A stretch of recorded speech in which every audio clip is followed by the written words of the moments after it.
And but as we were discussing various things, as we were leaving at the end of dinner, Mr. Hunt, we started talking about Bible translations and manuscripts, and Mr. Hunt made the statement, yeah, these modern translations based upon a manuscript found in a trash can.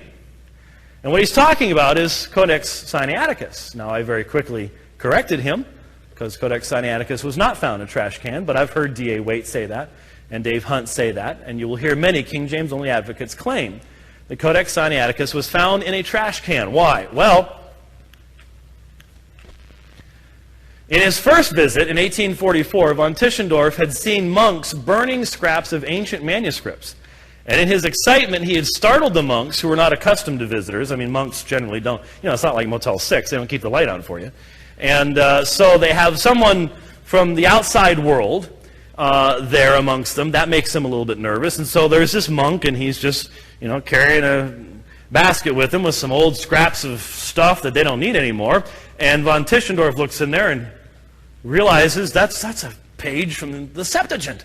And he stops him and he goes, and this freakish guy from Europe is grabbing my trash can. And he's all excited about the trash in my trash can.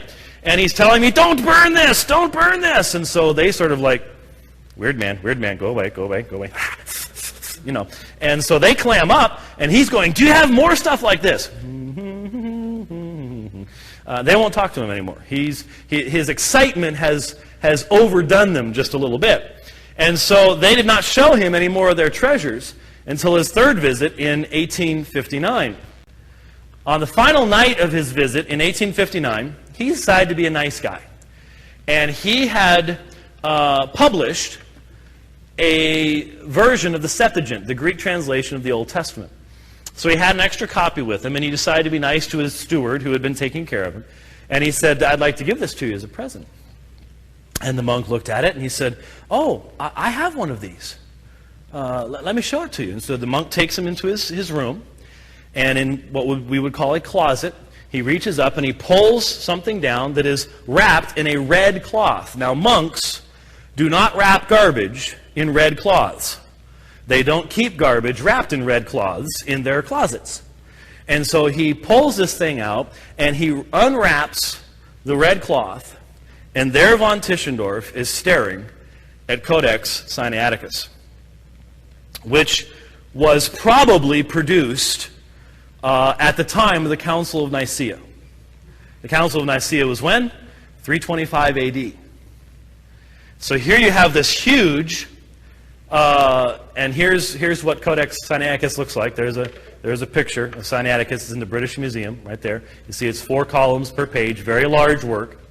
I'm going to England next March, and I'm going to see it. This is 1859, so we're talking over 1,500 years old. But von Tischendorf has learned his lesson.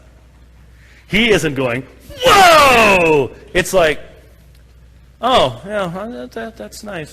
Do you mind if I took a look at that for a little while? I mean, if you don't want to, it's okay. Oh, no, that's fine. You go ahead and take a look at it.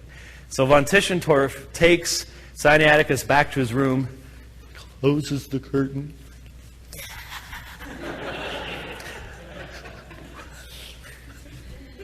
He's going nuts. He's making notes all over the place. When he runs out of paper, he's writing on his arms. He knows what he's got here.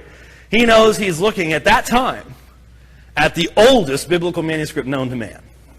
And he is pumped, okay? Well, of course, the next morning, having not slept all night, he wants to say, could I buy this from you? I don't think so. And so he has to leave without it. Word gets out, and make a long story short, the Tsar of Russia sort of ripped it off from the monks. And thankfully it made its way safely to England during all the wars in Europe, and managed to survive all of that stuff, and is still with us to this very day. But that's Codex Sinaticus. It was not found in a trash can, despite how many times D.A. Waite or Dave Hunt or anybody else says that it was. It was not.